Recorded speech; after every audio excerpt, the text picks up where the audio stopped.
வாழ்ந்து பார்க்கலாம் வாங்க அப்படின்னு சொல்லி சொன்னால் இதில் எல்லாருமே வாழ்ந்துக்கிட்டு தான் இருக்கிறோமாங்கிறது ஒரு கேள்வி. ஏன்னா ரெண்டு வகையாக சொல்கிறாங்க, வாழ்வதுங்கிறது வேற, இருக்கிறதுங்கிறது வேற.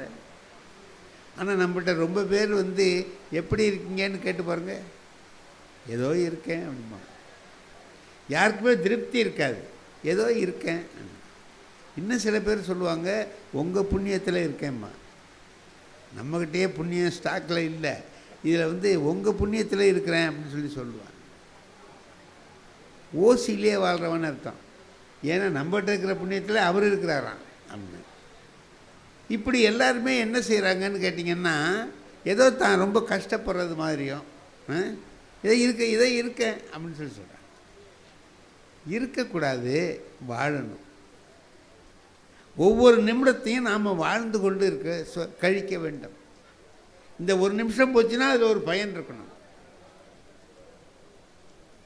நாளைக்கு என்ன பண்ண போகிறோமோங்கிற கவலையும், நேற்று நடந்ததை நினச்சி ஒரு வருத்தமும், இதெல்லாம் நமக்கு விட்டுட்டு இந்த நிமிஷத்தில் வாழ கற்றுக்கொண்டோமானால் அதுதான் நல்லது. ஓஷோ சொல்லுவார், குளிச்ச ஆற்றுலேருந்து வெளியே வரமாட்டான்னார்.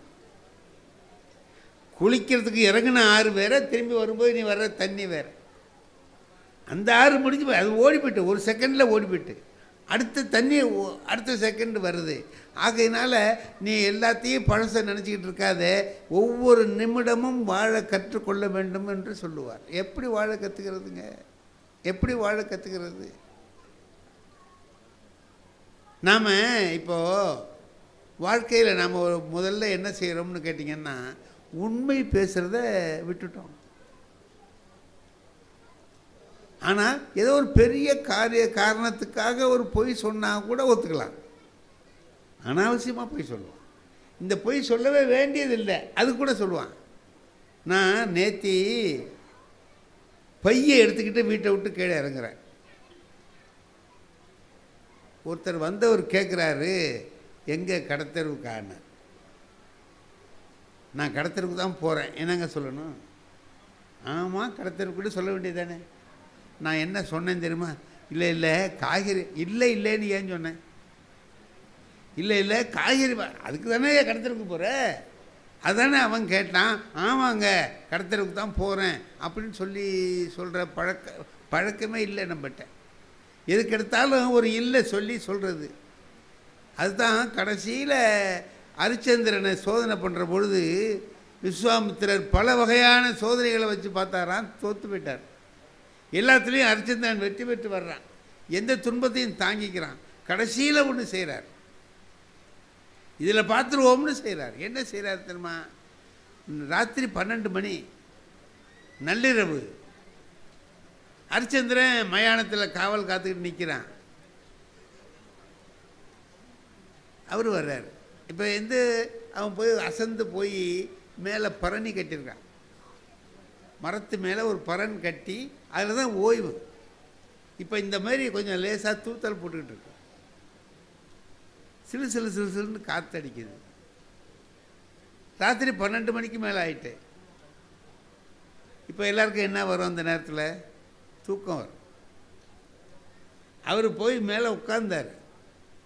எப்போ விஸ்வாமித்திரர் வந்தார். ஹரிச்சந்திரா என்ன பண்ணிகிட்டு இருக்கேன்னார். இருக்கேன் அப்படின்னா. காவல் காத்துக்கிட்டே இருக்கேன். சரி, ஒரு கதை சொல்லட்டுமான்னு கேட்டார். சொல்லுங்க சுவாமி, சொல்லுங்க அப்படின்னா. ஏதோ ஒரு கதையை ஆரம்பித்து சொல்கிறார். குளிர்ந்த காற்று அடிக்குது, ராத்திரி 12 மணி, கதை வேற சொல்கிறான். என்ன வரும்? தூக்கம் தானாக வரும். அம்மாவெல்லாம் பிள்ளைகளை தூங்க வைக்கிறதுக்கு ராத்திரியில் என்ன சொல்லுவாங்க? கதை தான் சொல்லுவாங்க. எங்கள் அம்மாவும் கதை சொல்லியிருக்காங்க, அதே கதை தான் சொல்லுவாங்க. அந்த இளவரசன் காட்டுக்கு போகிறதோடு நின்று போச்சு. அதுக்கு மேலே என்ன நடந்ததுங்கிறது எனக்கும் தெரியாது, எங்கள் அம்மாவுக்கும் தெரியாது. நான் அது வர்றதுக்குள்ளேயே தூங்கிடுவேன். அதோடு நின்று போச்சு. அந்த கதை எனக்கு அவ்வளோதான் தெரியும், அதுக்கு மேலே தெரியாது. சொன்னால் தூக்கம் வரும். இப்போ விஸ்வாமித்திரன் கதை சொல்கிறான், அப்படி அடிக்குது, அப்படி கொண்டு அடிக்குது. ஹரிச்சந்திரா தூங்கிட்டியான்னார். இதுக்கு என்னங்க நம்ம சொல்லுவோம்? இல்லை இல்லைன்னு தான் சொல்லுவோம். யாரை கேளுங்க, நம்ம பஸ்ஸில் பக்கத்து தூங்குறாருல, தூங்கி நம்ம மேலே தான் படுத்திருப்பார். என்னய்யா நான் தான் உனக்கு கிடைச்சேனா, என் மேலே வந்து உழுவுறேன். இல்லை இல்லை ராத்திரி கண்ணு முழிச்சேன்ல அப்படின்னு. இல்லை எதுக்கு சொன்னேன்? இப்போ அவன் என்ன எதிர்பார்க்குறான் விஸ்வாமித்திரன்? இல்லை இல்லை ஒரு அசதி அப்படின்னு சொல்லி ஏதோ சொல்லுவான்னு பார்த்தார். ஆமாம் முனிவரே தூங்கி விட்டேன்னா, ஆமாம் முனிவரே தூங்கி விட்டேன்னு தான் ஹரிச்சந்திரன் சொன்னானே தவிர அப்போ கூட இல்லைன்னு சொன்னான், தூங்கலைன்னு சொல்லலை. விஸ்வாமித்திரன் சொன்னான், உன்னை பொய் சொல்ல வைக்க என்னால் முடியாதப்பா, இன்றோடு நான் தோற்றேன்னு சொல்லிட்டு போகிறேன். நமக்கு அந்த பழக்கம், பொய் சொல்கிற பழக்கம் இல்லை, பொய் சொல்லாமல் பேசுகிற பழக்கம், உண்மையே பேசுகிற பழக்கம் இல்லை. மகாத்மா காந்தி என்ன பண்ணுறாரு? ஹரிச்சந்திரன் நாடகம் பார்த்து கற்றுக்கிட்டாருங்கிறான். எனக்கு அந்த அவசியம்லாம் இல்லைங்க. ஒரு பார்பர் ஷாப்லேயே நான் கற்றுக்கிட்டேன், பொய் மட்டும் இன்னமும் சொல்லப்படாது. ஆமாங்க, பார்பர் ஷாப்புக்கு போய் முடி வெட்டிக்கிறதுங்கிறது எனக்கு ஒரு கஷ்டமான வேலை. போனேன்னா வேறு யாருக்காவது வேலை பார்த்துக்கிட்டு இருப்பாங்க, என்னை பார்க்குறதுக்கு இன்னும் ஒரு அரை மணி நேரம் 1 மணி நேரம் ஆகும், காத்துக்கிட்டு இருக்கணும். அங்கே இருக்கிற பேப்பரை, படித்த பேப்பரையே மறுபடியும் படிக்கணும், பக்கத்தில் உட்காந்துருக்கவர் சொல்கிற கதையை கேட்கணும். இதெல்லாம் நமக்கு கொஞ்சம் கஷ்டமான வேலை. சரின்னு முடி வெட்டிக்கலாம்னு உட்காந்தா அவர் நமக்கு சில அட்வைஸ் எல்லாம் பண்ணுவார். பாடம் பள்ளிக்கூடத்தில் எப்படி நடத்தணுங்கிறத அவர் சொல்லுவார். இப்போ நான் என்ன பண்ணுவேன்? அவர் கையில் கத்தி இந்த வச்சுக்கிட்டு கேட்குறார், நான் சொல்கிறது சரிதானேம்பார். நீங்கள் சொல்கிறது தான் கரெக்டு, இது வரைக்கும் நான் செஞ்சது தப்பு அப்படின்னு சொல்லி சொன்னால் ஒழிய கத்தி அந்தாண்ட நவராது. அதுக்காக நம்ம சொல்கிறோம். இதெல்லாம் கேட்குறது எனக்கு கஷ்டமாக இருக்கும். ஆனால் வேறு வழி இல்லை, போக வேண்டியதாக இருக்கேன்னு நினச்சிக்கிட்டு என் நண்பர்கிட்ட சொன்னேன், இதுக்கு ஏன் நீ போய் மாதம் மாதம் போய் கஷ்டப்படுற, சுலபமான வழியெல்லாம் வந்துட்டுதேன்னார்.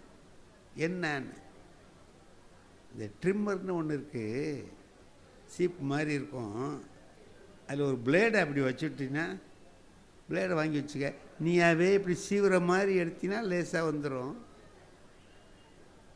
இப்படி ஒரு 5-6 மாதம் எடுத்ததுக்கு பிறகு கொஞ்சம் போய் ஒரு நாளைக்கு அவர்கிட்ட ட்ரிம் பண்ணிட்டு வந்தீங்கன்னா போதும், அது ஈஸியாக இருக்குமே உனக்குன்னார். அப்புறம் ரொம்ப சௌகரியமாக இருக்கு, அது விலையும் அதிகம் இல்லை, 5 ரூபாய் 6 ரூபாய் தான் சொன்னார். தேவலாமே இன்னும் ஒன்று வாங்கிட்டு வந்தேன். நம்மளுக்கு பழக்கம் இல்லை இல்லையா, அப்படி எடுத்த உடனே பத்தையாக வந்துட்டு இப்படி வந்துடுச்சு. ஒரு புத்திசாலியாக இருக்கிறவன் என்ன செய்வான்னா, இது நமக்கு சரியாக வரலன்னு விட்டுருவான். எனக்கு அந்த புத்தி இருந்தால் தான் நமக்கு நல்லா இருந்திருப்போமே. இல்லை அப்படின்னா இங்கே தான் சரியாக வரல, இங்கே சரியாக வரும்னு இங்கே எடுத்தேன், அங்கே ஒரு 10 போயிடுச்சு. இப்படி ஒரு 5-6 இடத்துல போயிடுச்சு. இப்போ நான் என்ன பண்ணுறது? பள்ளிக்கூடத்துக்கு வாத்தியார் வேலை நான் போகணும். இதோடு போனால் எல்லோரும் நம்ம எவ்வளோ பேரை கிண்டல் பண்ணியிருக்கோம், அவங்க நம்மளை கிண்டல் பண்ணுவாங்க. சரி, நீ இழுத்து கொஞ்சம் கொஞ்சம் மூடிக்கிட்டு அவர்கிட்டயே போயிட்டேன். போனவுடனே, என்ன சார் பள்ளிக்கூடம் போகிற நேரத்தில் வந்திருக்கீங்களேன்னாரு. அவசரம் ஐயா, கொஞ்சம் பாருங்கள், கொஞ்சம் சீக்கிரமாக பாருங்கள் அப்படின்னு பார்த்தார். பார்த்து சீப்பு வச்சு அப்படி தூக்குனார். இதை பார்த்தார், என்ன சார் தலை இப்படி இருக்குன்னார். நான் என்னங்க சொல்லணும்? இந்த மாதிரி நான் தப்பு பண்ணிட்டேன், அதனால தான் இப்படி வந்திருக்கேன்னு சொல்லணுமா இல்லையா? அதுக்கு வெக்கம். அன்றைக்கி அப்பாவை பார்க்குறதுக்கு நாகூருக்கு போயிருந்தேன்.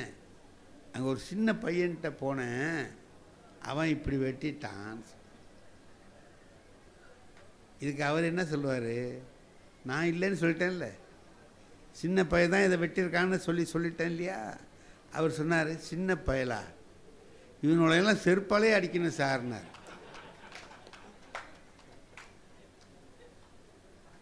யார? என்னதான் என்கிட்டே சொல்கிறாரு. என்னால் ஒன்றும் செய்ய முடியல, இந்த மாதிரி பயிர்களெல்லாம் செருப்பாலே அடிக்கணும் சார்னார். இந்த பாரு, அவன் ஏதோ சின்ன பையன் தெரியாமல் செஞ்சுட்டான், அவனை ரொம்ப திட்டாதையான்னு. என்ன தான் திட்டான்னு சொல்ல முடியல, அவனை ரொம்ப திட்டாதையான்னு. திட்டாமல் இருக்கிறதா? அவனை இந்த பக்கம் இங்கே அவன் தான் இங்கேயும் எடுத்துட்டான். ஒரு தடவை எடுத்தவுடனே அவனுக்கு அறிவு இருக்காது இல்லையே. அப்படின்ட்டான். இவனோடலாம் மரத்தில் கட்டி வச்சு சார்னார்.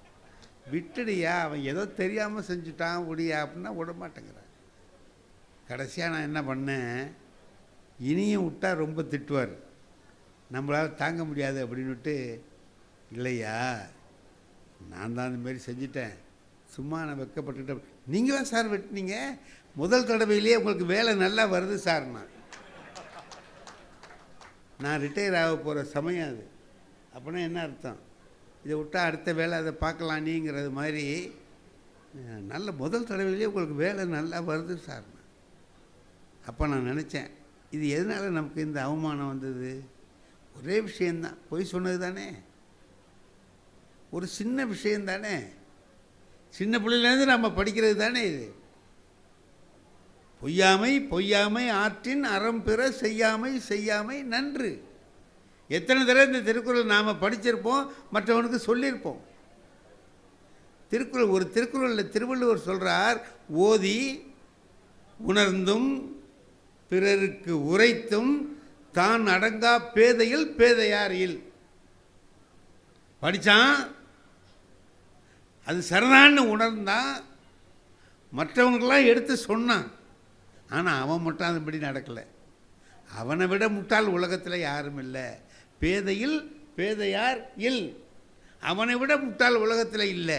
நான் எத்தனை பேருக்கு சொல்லியிருப்பேன், பொய்யாமை பொய்யாமை ஆற்றின் குரலை எவ்வளவு நடத்தியிருப்பேன், எனக்கு அது தெரியலையே. இப்போது ஒரே ஒரு விஷயந்தான், நாம் உண்மை என்று உணர்ந்தவற்றை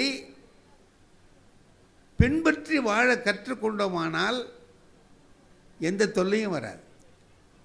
ஒரு சின்ன ஆசைக்காக அதை விட்டுட்டு வேறு ஏதோ ஒன்று நாம் செஞ்சுக்கிட்டு இருப்போம். அதனால் வருகிற துன்பங்கள் ஏராளம். ஒரு விஷயம் சொல்லுவார், திருவள்ளுவர் தான் சொல்லுவார், குடும்பத்தில் கணவனும் மனைவியும் எப்படி இருக்கணும்னு சொல்லுவார். அவர் சொல்கிற முக்கியமானது இன்றைக்கி கூட நாம் நினச்சி பார்க்க வேண்டிய விஷயம், நட்போடு இருக்கணுங்கிறார், காதலோடு இருக்கணும்னு சொல்லலை. ஒரு வயசில் இளமை இருக்கிற போது காதல்ங்கிறது அது சாதாரணமாக இருக்கும். ஆனால் அவர் சொல்கிறது நட்போடு வாழ வேண்டும் என்றார். உடம்போடு உயிரிடை என்ன மற்ற அன்ன மடந்தையோடு எம்மிடை நட்புன்னு. உடம்புக்கும் உயிருக்கும் எப்படிப்பட்ட தொடர்பு இருக்கோ அது மாதிரி தான் கணவனுக்கும் மனைவிக்கும் தொடர்பு. இது உடம்புன்னா அது உயிர், அது உடம்புன்னா இது உயிர். அப்படி ரெண்டு பேரும் எப்படி இருக்கணும்னா நட்போடு இருக்கணும். உடம்பை விட்டு உயிர் பிரிய முடியாது, பிரிஞ்சால் உடம்பு அல்ல, அது பிணம். உயிர் உடம்பை விட்டு போயிட்டுதுன்னா அது ஆவி, எங்கேயோ போயிடும். அது எங்கே போச்சு என்னன்னு யாருக்கும் தெரியாது. அப்போ இது ரெண்டு பேரும் சேர்ந்து வாழணும். வாழும்போது எப்படி வாழணும்னா நட்போடு வாழணும். இது சின்ன விஷயம் தானுங்களே, இது தெரிஞ்சுக்கிறதுக்கு நமக்கு என்ன பெரிய கஷ்டமா? ஏன் நம்ம வீட்டில் அனாவசியமாக சண்டை போடுறோமே? ஏங்க தேவையில்லாமல் சண்டை போடுறோமே? அறிஞர் அண்ணா அவர்கள் ஒரு திருமணத்தில் பேசுகிற போது சொன்னார், ரொம்ப நல்லா நான் கேட்டேன் அதை. அவர் பேசுகிற போது சொன்னார், எப்படி இருக்கணுங்கிறதுக்கு ஒரு விஷயம் சொன்னார். ஒரு கணவன் சொல்கிறான், நாளைக்கு லீவு தானே, வாரியா நம்ம ரெண்டு பேரும் எங்கேயாவது வெளியில் போய் சுற்றிட்டு வருவோம் அப்படின்னு. போவோங்க, நம்மளும் வெளியிலலாம் போய் நாளாச்சு, போவோம். கல்லணைக்கு போவோமா? போவோமே. ஏதாவது செஞ்சு எடுத்துகிட்டு வா. என்னங்க செய்ய, என்ன செய்யணுமோ செய்ய. புளிசோறு செய்யட்டுமா? செய்ய, உனக்கு தான் நல்லா செய்ய தெரியுமா, செய்ய. புளிசோறு செஞ்சுக்கிட்டாங்க, போகிறாங்க. கல்லணைக்கு போகிறாங்க, எல்லாம் சுற்றி பார்க்குறாங்க. மத்தியானம் நேரம் ஆகிட்டுது, வா சாப்பிட்லாம். ரெண்டு பேரும் சாப்பிட்றாங்க. அப்போ அந்த மனைவி என்ன பண்ணுறா, ஒரு பிளேட் வச்சுருக்கா, அதில் எடுத்து கொஞ்சம் புளிசோரை வச்சு சாப்பிடுங்கங்கிறான். அவன் சொல்கிறான், இதை திங்க தானே இங்கே வந்தோம். நேற்றுக்கே சொன்னால் புளிசோறு செய்யலான்னு செய்யணும்னா, இப்போ இங்கே வந்து சொல்கிறான், இதை திங்கவா இங்கே வந்தோம். ஏங்க நீங்கள் தானே செய்ய சொன்னேன், அதுதானங்க செஞ்சுட்டு அது செஞ்சுருக்கிற. சரி, இந்த பிளேட்டில் வச்சு கொடுக்குறது தான் வீட்லேயே திங்கிறமே, அப்புறம் நீ ஊட்டி விடு, நீ ஊட்டி விடு. அதை எடுத்து அவள் என்ன பண்ணுறா, வாயில் அப்படி ஊட்டி விட்றா. சாப்பிட்டுட்டு சொல்கிறான், நீ புளி சோறு கொண்டு வரேன்னு சொன்ன. ஆமாம், அப்புறம் ஏன் புளி சோறு கொண்டு? ஏங்க புளி சோறு தானே கொண்டு வந்துருக்கிறேன். புளி சோறு கொண்டு வரேன்னு சொன்னேன், புளி சோறு செய்ய போகிறேன்னு சொன்னேன், எல்லாம் சொல்லிவிட்டு சக்கரை பொங்கலை கொண்டு வந்திருக்கியே என்ன? என்னங்க சக்கரை பொங்கல்? நான் புளி சோறு தாங்க கொண்டு வந்தேன். இந்த பார் இங்கே வா அப்படின்னு இவன் கொஞ்சம் எடுத்து அவளுக்கு ஊட்டி விட்றான். இவன் கொஞ்சம் ஊட்டி விடுறதுக்காக தான் இந்த நாடகத்தையே அவன் நடத்துகிறான். இவன் எடுத்து அவளுக்கு ஊட்டி விட்றான். புளி சோறு தானுங்களே அப்படின்னா, அப்படியா, உன் கைப்பட்ட உடனே சக்கரை பொங்கலாக போயிட்டுது. இப்படி குடும்பம் நடக்கணும் பார், இப்படி குடும்பம் நடக்கணும்.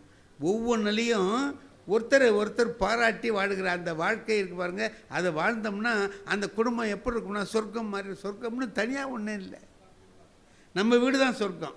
அது சொர்க்கமாக வச்சுக்கிறது நம்ம கையில் தானே இருக்குது. அப்படி சொல்லுவார். இப்போ நம்ம இப்படி வாழ்வது ஒன்றும் கஷ்டம் இல்லைங்களே, எளிது தானே. யாராவது ஒருத்தர்கிட்ட கோவப்படணும்னா அது பொண்டாட்டிக்கிட்ட கோவப்படலாம்னு நம்ம நினச்சிட்றோம். ஏன்னா திருப்பி அடிக்க மாட்டாங்க பாருங்கள், அது அந்த நம்பிக்கையில். அடிக்கிற காலம் வந்தாலும் வந்துடும்.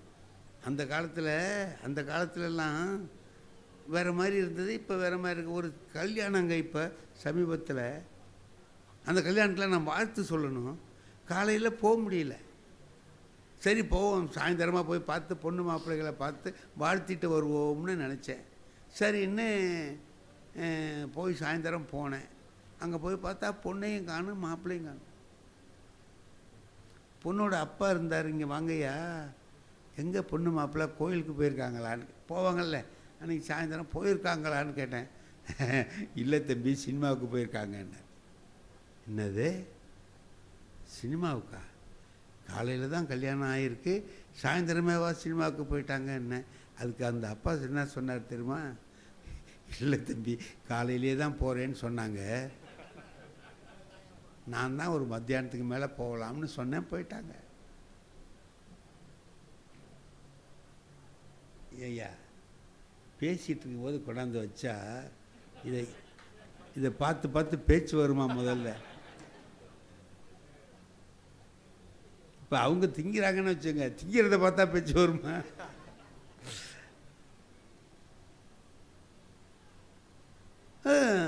காலையிலே தான் போகிறேன்னாங்க, இப்போ மத்தியானத்துக்கு மேலே போங்கன்னு போயிட்டாங்க. சரி சின்னஞ்செருசுகள் சந்தோஷமாக போனால் சரிதான் அப்படின்னு நினச்சேன். எங்கள் பக்கத்தில் ஒரு வயசு, ஒரு 75-80 வயசு ஒரு அம்மா, ஒரு வயசான பாட்டின்னு சொல்லலாம், அது இருந்துச்சு. அது என்ன பண்ணிச்சு, அட ஆண்டவனு வாயை பத்துச்சு. நான் கேட்டேன், ஏம்மா நீ வாயை பத்துற, உனக்கு என்னன்னு? என்ன தம்பி ஆச்சரியமாக இருக்குது, காலையில் தான் கல்யாணம் ஆகியிருக்கு, சாயந்தரம் சினிமாவுக்கு போதுங்களா அப்படின்னா. உனக்கு என்ன, அதுகள் சின்னஞ்சிறுசுகள் போகுது, போனால் போகட்டுமே, உனக்கு என்ன வந்துச்சு அப்படின்னா. என்ன எனக்கு என்ன வந்துச்சுங்கிறீங்க, எங்களுக்கெல்லாம் கல்யாணம் ஆன காலத்தில். அதுக்கு எப்போ ஆகிருக்கும், ஒரு 70 வருஷத்துக்கு முந்தி ஆகிருக்கும். அதை சொல்லுது அது. எங்களுக்கெல்லாம் கல்யாணம் ஆன காலத்தில் எங்கள் வீட்டுக்காரவங்க மூஞ்சை பார்த்து பேசுகிறதுக்கு 3 வருஷம் ஆகிட்டு. அதுக்கடையில் 2வது பையன் பிறந்துட்டான்னு நான் பார்த்தேன். மூஞ்சி பார்க்காமலே 2 பையன் பிறந்திருக்கான்னா இது பார்த்துருந்தா என்ன ஆகிருக்கோம்னு. பக்கத்தில் ஒருத்தர் நின்றுக்கிட்டு இருந்தவர் சொன்னார், ஒன்றும் ஆகிருக்காதுன்னார். ஏன்னா முக அமைப்பு அப்படி.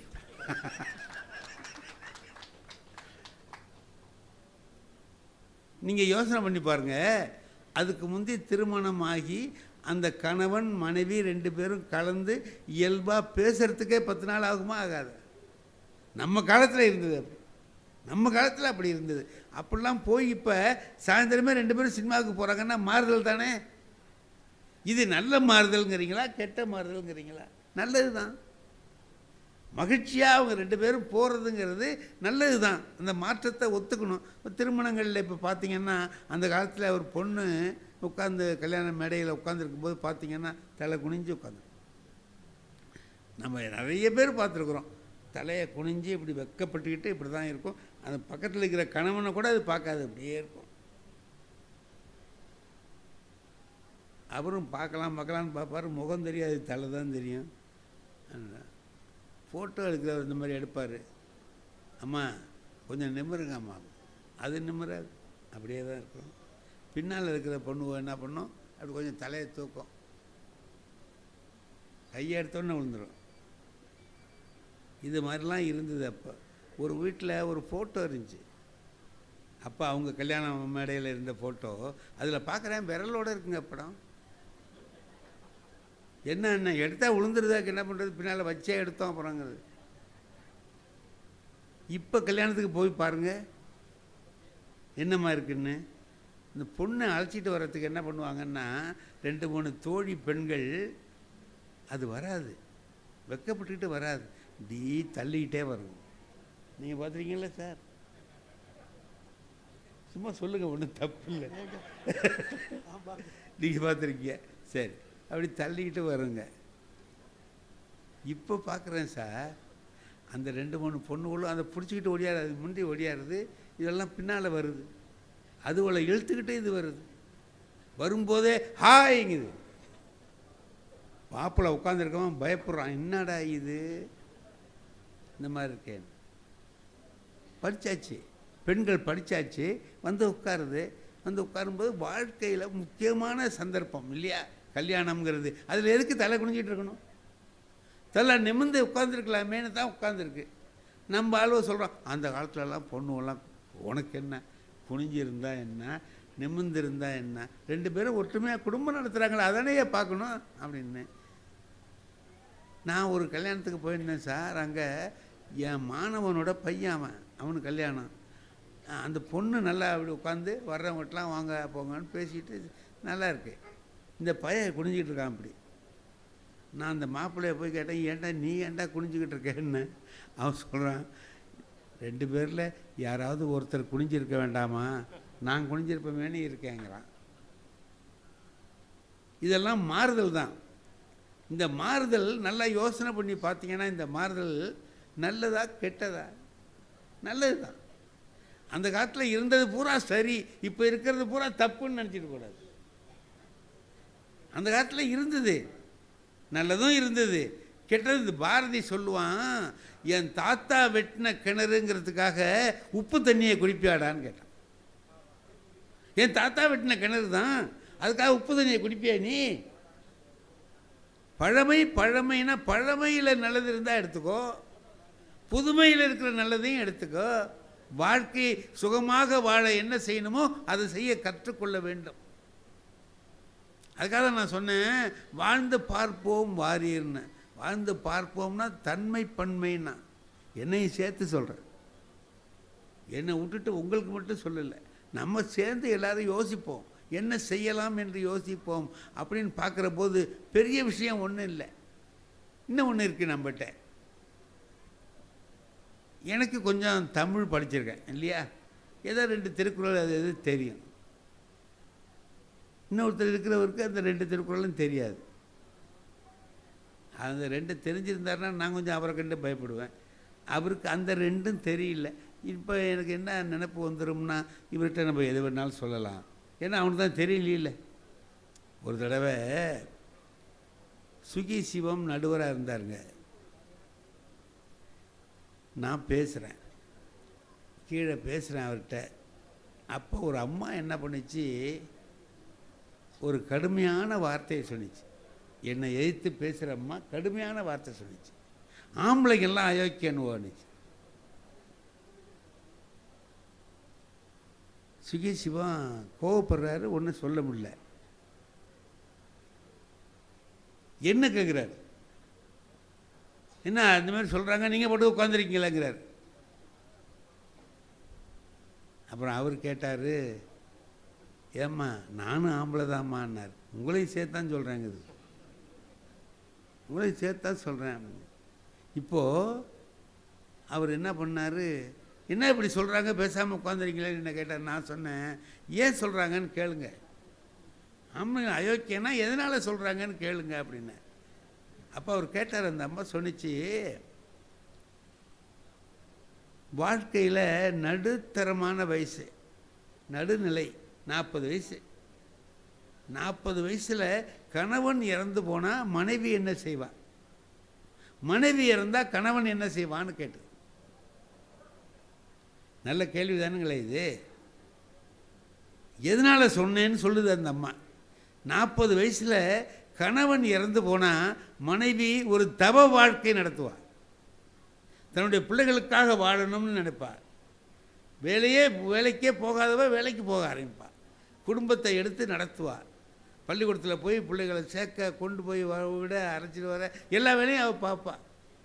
இது வரைக்கும் அவன் வெளியில் போகாதவ இன்றைக்கி போய் இருந்து எல்லாத்தையும் செய்ய கற்றுக்குவா, செய்வா, தவ வாழ்க்கை வாழ்வா. ஆனால் மனைவி இறந்துட்டா கணவன் என்ன பண்ணுவான்? உடனே வேறு கல்யாணம் பண்ணுவான். இதானே செய்வான். இப்போ சொல்லுங்கள் நீங்கள் யாருன்னு கேட்டு. இந்த அம்மா சொல்கிறது சரியாக இருக்குது. ஆனால் அது சரின்னு சொல்கிறதுக்காக நான் இருக்கேன்? எதிர்த்து பேசுகிறது தானே நான் இருக்கேன். இப்போ அவர் சொன்னார், என்னையா சொல்கிறீங்க இப்போன்னார். நான் சொன்னேன், இதுக்கு என்ன பதில் மனசில் ஓடுது, என்ன பதிலை சொல்கிறது? இந்த அம்மா சொல்கிறது நியாயம்தான். நம்ம ஆளுவோ டக்குன்னு வேறு கல்யாணம் பண்ணுறானுவோ, அவங்க நல்ல வாழ்க்கை, சிரமப்பட்டு வாழ்க்கையை நல்லா நடத்துகிறாங்க, இது சரிதானேன்னு நினச்சேன். அப்படி சொல்ல முடியலையே, பதில் சொல்லணுமேன்ட்டு நான் போய் கேட்டேன், ஜவஹர்லால் நேரு செத்து போயிட்டார் தெரியுங்களான்னு கேட்டேன். அவருக்கு கோபம் வந்துடுச்சு. யோ, அவங்க என்ன கேட்குறாங்க, நீங்கள் ஜவஹர்லால் நேரு இல்லை சார், நான் கேட்கறது கொஞ்சம் சொல்லுங்கள், செத்து போயிட்டார் தெரியுமான்னு. ஆமாம் செத்து போயிட்டார், அதுக்கு என்ன இப்போ அப்படின்னா. எப்போ சார் செத்தார்? எனக்கு அதெல்லாம் தெரியாது. நான் சொல்லட்டுமா? உங்களுக்கு தெரியுமா தெரியாதா? எனக்கு தெரியாது என்ன. சரி, 1964 வருஷம் மே மாதம் 27ஆம் தேதி மத்தியானம் 2:30 மணிக்கு செத்தாருன்னு. எப்படி இவ்வளவு கரெக்டாக ஞாபகம் வச்சுருக்கீங்க என்னார். நீங்கள் தான் தெரியாதுன்னுட்டிங்கல்ல. அப்புறம் நம்ம இஷ்டத்துக்கு விட வேண்டியது தான். முதல்ல கேட்டுக்குவான், அமெரிக்காவுக்கு போயிருக்கீங்களான்னு கேட்டுக்குவான். இல்லைன்ட்டான்னா போகிறோம், அவன் தான் அட்டி பின்னி விடுவான். போயிருக்கேன்னா கொஞ்சம் ஜாக்கிரதையாக பேசுவான். நீங்கள் எங்கே போயிருக்கீங்க அப்படின்ட்டு ஆரம்பித்து, அது நான் அங்கே போனேன், நான் இங்கே போனேன், மாற்றி சொல்லுவாங்க. ஏய்யா அதனால தான் நீங்கள் இது மாதிரி இல்லை சார், இந்த வருஷம் மாதம் தேதி கிழமை இதிலெல்லாம் கொஞ்சம் வித்தியாசம் இருக்கலாம், அதெல்லாம் சரி. ஆனால் அந்த நேரம் சொன்ன பாருங்கள், அது கரெக்டு தான். மதியானம் 2:30 மணிக்கு தான் அவர் இறந்தார். எதுக்கு சொல்கிறீங்க? கேளுங்க, 2:30 மணிக்கு நேரு இறந்தார். 3:30 மணிக்கு குல்ஜாரிலால் நந்தான்னு ஒருத்தரை அழைச்சிட்டு வந்து அங்கே நிறுத்தி, ராதாகிருஷ்ணன், ஜனாதிபதி ராதாகிருஷ்ணன் அவருக்கு பதவி பிரமாணம் பண்ணி வைக்கிறார் சார். ஆமாம், ஏன் சார், எவ்வளவு பெரிய மனுஷன் இறந்து கிடக்கிறாரு, உடனே 1 மணி நேரத்துக்குள்ளார கொண்டு வந்து ஒரு பிரதமரை வைக்கணுமா? ஏன் அவ்வளவு அவசரம்? 10 நாள் கழித்து செஞ்சா என்ன? உங்களுக்கு அரசியல் சட்டம் தெரியாமல் பேசுகிறீங்க என்னார். என்ன அப்படின்னு, ஒரு நாடு பிரதமர் இல்லாமல் இருக்கக்கூடாது, அதனால அவர் உடனே செஞ்சேன். அப்போ என்ன சார், நாட்டுக்கு ஒரு சட்டம் வீட்டுக்கு ஒரு சட்டமா? நாட்டில் பிரதமர் இல்லாமல் இருக்கக்கூடாது, வீடு மனைவி இல்லாமல் இருக்கக்கூடாது. அதனால தான் ஒருத்தர் இறந்துட்டா உடனே வேற ஒருத்தரை கொண்டு வந்து நம்ம வைக்க ஒரு பிரதமர் மாதிரி நினைக்கிறோம் சார் நம்ம மனைவியை. நம்ம என்ன அவங்கள லேசாக நினைக்கிறோன்னு. அந்த அம்மா சிரிச்சுக்கிட்டு பேசாமல் வந்துட்டு பதில் சொல்ல முடியல. அதுக்கு நம்ம என்ன பண்ண வேண்டியதாக இருக்குது, ஒரு நகைச்சுவையை கொடுத்து ஏதோ ஒரு வேடிக்கை சிரிச்சுக்கிட்டு இருந்தாக்க மறந்துடும் இல்லையா, கேள்வி மறக்கிறதுக்கு தான் அது பயன்பட்டது. அப்போ நான் சொன்னேன், உங்களுக்கு தெரியாதுன்னா எது வேணாலும் சொல்லலாம்ல அப்படின்னு சொன்னேன். அது மாதிரி தெரியாத போது எதை வேணாலும் நாம் சொல்லலாம்னு நினச்சி சொல்கிறோம். இப்போ கணவன் மனைவி 2 பேரும் சேர்ந்து வாடுகிற அந்த நேரத்தில் ஒரு மனைவி கணவனை எப்படி நினைக்கணும், கணவன் மனைவியை எப்படி நினைக்கணும் சொன்னால், ஒரு அம்மா கேட்டது, அம்மாட்ட அவர் சொல்கிறார், கணவன் சொல்கிறாரு, திருவள்ளுவர் கூப்பிட்டோன்னே அந்த அம்மா வாசுகிக்கு உடனே வரும்னு அப்படியே விட்டுட்டு கயிறை விட்டுட்டு வந்தது கிணத்துல, அது அப்படியே நின்றுச்சு. அவ்வளோ பெரிய பத்தினியாக அந்த அம்மா இருந்தாங்க, அதனால் நின்றுச்சின்னு. அதுக்கு அந்த பொம்பளை சொன்னால், அதனால் நிற்கலை, திருவள்ளுவரும் அப்படிப்பட்டவராக இருந்தார், அவர் இருந்ததுனால அந்த அம்மா அப்படி இருந்துச்சு. நீ அப்படி இருந்தால் நானும் இப்படி இருப்பேன் அப்படின்னு. ஒருத்தர் மட்டும் இல்லை, 2 பேரும் சேர்ந்து தானே ஒரு முடிவு நம்ம பண்ணணும். திருவள்ளுவர் அதனால தான் சொல்கிறார், மடந்தையோடு எம்மிடை நட்பு அப்படின்னு சொல்கிறார். இப்போ குடும்பத்தில் நாம் கணவன் மனைவி 2 பேருமா சேர்ந்து வாடுகிற பொழுது ஒருத்தருக்காக ஒருத்தர் விட்டு கொடுக்கறது, ஒருத்தருடைய வாழ்க்கையில் ஒருத்தர் என்னென்ன உதவி செய்யலாமோ செய்வது,